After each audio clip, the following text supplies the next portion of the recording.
The species spotlight that we're doing today is actually on a cat that we don't have one living here at Big Cat Rescue. It's the Amur leopard. And although we have lots of African leopards and Asian leopards here at the sanctuary, we do not have any Amur leopards. And that's because they are one of the most, if not the most, critically endangered, rarest cats in the world. Current population is believed to be about 30.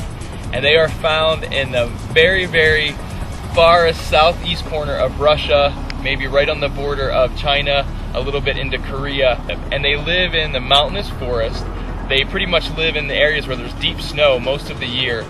The U.S. State Department, actually their wildlife division, has contacted Big Cat Rescue. They ask us because of the popularity of our podcast and so many people watch them and comment on them to really try to raise a little bit of awareness about the status of this cat and what's happening to it in the wild. So they look a little different than the leopards that you see here at the sanctuary. They're going to have much thicker fur, and it's kind of strange. These leopards actually, their fur color changes with the seasons.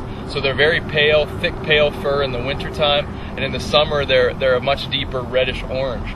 The Amur leopards, they have a much more limited prey base being in the forest. And believe it or not, their main prey item is badgers.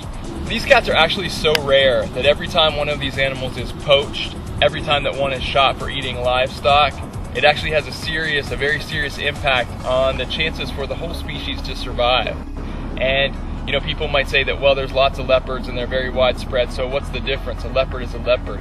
And again, as we're losing these animals, as land is becoming so precious for them to live in the wild, it's a species that once it's gone, it's not coming back. And whether there's a few left in zoos, that's not the same as having a wild population. So in the home range of these leopards, the people that live there don't hate Amur leopards. They don't necessarily want to kill them, but every time a leopard kills one of their livestock, kills one of their animals, that's taking food away from their family. That's taking away their income and making their life even harder. So the agencies that are working to protect these animals in the wild, what they're doing is they're really doing a compensation program for the locals. So if the leopard does kill one of their livestock, the agencies will replace it. We as humans are going to have to set aside areas where we don't move into, where we don't cut down the trees, and where we leave some space left for these animals to live.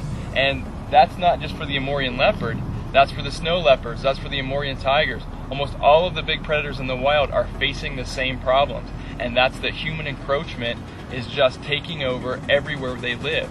They need these wild spaces to survive, and we've got to find a way to preserve them.